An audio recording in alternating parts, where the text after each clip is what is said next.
নিরাপদ স্থানগুলোর মধ্যে অন্যতম হল আদালত প্রাঙ্গণ, কিন্তু সেখানেই ঘটল ফিল্মি কায়দায় অপহরণের ঘটনা।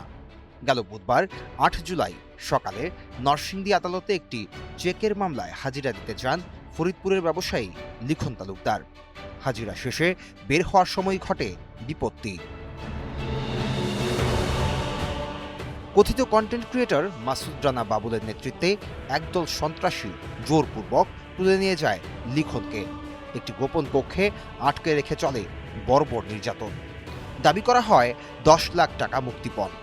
স্বামীকে বাঁচাতে লিখনের স্ত্রী রিয়া বাধ্য হয়ে অপহরণকারীদের দেয়া ৬টি বিকাশ নম্বরে পাঠান সর্বমোট ১,১৮,০০০ টাকা।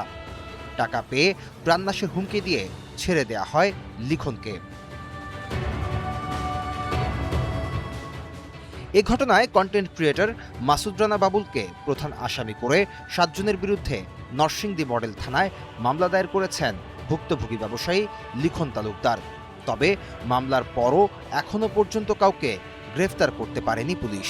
আমার নাম লিখন তালুকদার। আমি হলো 11:30টার দিকে নরসিংদী সিএমএম কোর্টে আসি। আমার ৩ লক্ষ টাকার এনআই অ্যাক্টে ১৩৮ ধারার একটা মামলা ছিল।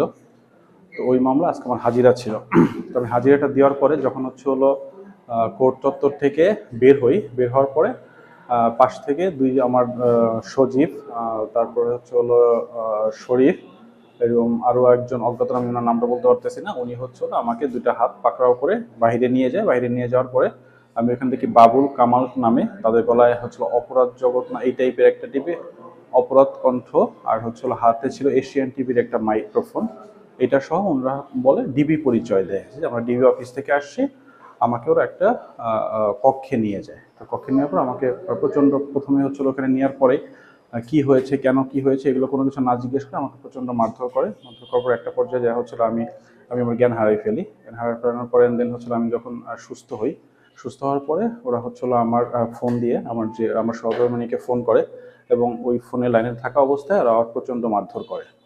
তো একটা পর্যায়ে যা ওরা ১০ লাখ টাকা দাবি করে। দাবি করার পরে যখন পারিবারিকভাবে এটা দিতে অপারগতা প্রকাশ করে, তো একটা পর্যায়ে যায় ওরা আমার কাছ থেকে ১,১৮,০০০ টাকা ওরা বিকাশের মাধ্যমে নেয় এবং আমাকে একটা ৬ লক্ষ টাকার এগ্রিমেন্টে সিগনেচার করতে বলে আর কি। তো একটা পর্যায়ে যায় যখন আমি মানে সিচুয়েশনটাকে আসলে আমার যখন কন্ট্রোলের বাইরে চলে যায়, তখন আমি আসলে কোনো কিছু মানে উপায়ন্তর না পেয়ে আমি আসলে এই কাজটা করতে বাধ্য হই। যদিও পরবর্তীতে এগ্রিমেন্টটা সিগনেচার করার পূর্বেই, ঠিক আছে, আমি ওইখান থেকে কোনো না কোনোভাবে ওইখান থেকে বের হই। আমার ওয়াইফকে মানে প্রচণ্ড হুমকি ধামকি দেয়, আমাকে এখান থেকে মানে আমার শরীরের সাথে জান যাবে না। এবং বাবুল ওদের যে সহযোগীগুলো ছিল তাদেরকে বিভিন্নভাবে উস্কানিমূলক কথা বলে আমার ব্যথা হয়ে যায় আর কি। তো একটা পর্যায়ে যায় ওরা বারবার ভিডিও কল করতে বলে, ভিডিওতে দেখানোর চেষ্টা করে, ঠিক আছে। তো এইভাবে মোটামুটি একটা পর্যায়ে যায় আমি আমার মানে সহযোগিতা আমি এখান থেকে মানে সেফলি বের হওয়ার চেষ্টা করি আর কি। বিকাশে কয়েকটা অ্যাকাউন্টে টাকাগুলো দেওয়ার পরে দেন ওরা টাকাগুলো পাওয়ার পরে ওইখান থেকে স্থান ত্যাগ করে। পরবর্তীতে বাবুল উনি ওইখানে আমাদেরকে বিভিন্নভাবে বোঝানোর চেষ্টা করে যে উনি থাকার কারণে আমরা সেফ হয়েছি, না হলে আজকে অনেক কিছু হয়ে যেত। শুধু তাই নয়, এই মাসুদ রানা বাবুলের অপরাধের নেটওয়ার্ক বেশ বিস্তর। ভুক্তভোগী ও এলাকার লোকজন জানান, সামাজিক যোগাযোগ মাধ্যমে একাধিক আইডি ও পেজ খুলে বিত্তবান ব্যবসায়ী ও রাজনৈতিক ব্যক্তিদের ব্ল্যাকমেইলিং করাই তার মূল পেশা। আমি সাবেক পলাশ থানা সেক্রেটারি ছিলাম, এখন জামাতে আছি। আমার বাসা পলাশ। বিভিন্ন নেতাকর্মী, বিএনপি, জামাতের যার যেমনি যে দিকতে সুযোগ পায় সাধারণ মানুষ হোক, সে অপরাধগুলি করে, বিভিন্ন রকমের নিউজ করবে, এইসব দেখায়। ঘটনা উনি টাকা পয়সা নিছিল বিভিন্ন চেক দিয়ে, আপনি ছাড়া কোনো ডকুমেন্ট ছাড়া কবিয়াজি করেন।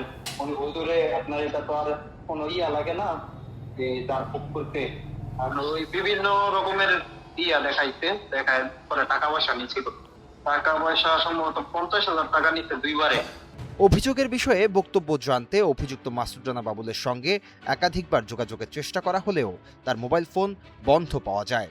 ফলে এ বিষয়ে তার বক্তব্য পাওয়া সম্ভব হয়নি। অনুগ্রহ করে কিছুক্ষণ পর আবার চেষ্টা করুন। ধন্যবাদ। The number you are calling cannot be reached. Please try again later. Thank you. আপনার ডায়ালকৃত নম্বরে সংযোগ প্রদান করা সম্ভব হচ্ছে না। ভুক্তভোগীদের অভিযোগের ভিত্তিতে 7 জনের বিরুদ্ধে মামলা হয়েছে। অভিযুক্তদের গ্রেফতার এবং আইনগত ব্যবস্থা গ্রহণে পুলিশের অভিযান চলমান রয়েছে বলে জানান নরসিংদী মডেল থানার ভারপ্রাপ্ত কর্মকর্তা। আমাদের ওই যে বিজ্ঞ আদালতে একজন লিখন নামে এক ভদ্রলোক উনি কোর্টে সাক্ষী দিতে এসেছে। পরবর্তীতে আদালত প্রাঙ্গণ থেকে বের হওয়ার পর উনি অপহৃত হয় এবং তার কাছে মুক্তিপণ দাবি করে।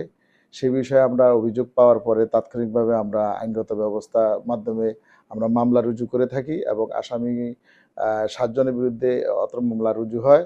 আমরা মামলা রুজু হওয়ার পর থেকে আসামিদেরকে ধৃত করার জন্য চেষ্টা অব্যাহত আছে, তারা আত্মগোপনে আছে। আমরা ইমিডিয়েটলি তাদেরকে শনাক্ত করব এবং ধরে ফেলবো তাদেরকে। মামলার পর থেকেই গা ঢাকা দিয়েছে প্রধান অভিযুক্ত বাবুল ও তার সহযোগীরা। ভুক্তভোগীদের দাবি, দ্রুত এই সাইবার অপরাধী ও অপহরণকারী চক্রকে আইনের আওতায় এনে দৃষ্টান্তমূলক শাস্তি দেয়া হোক।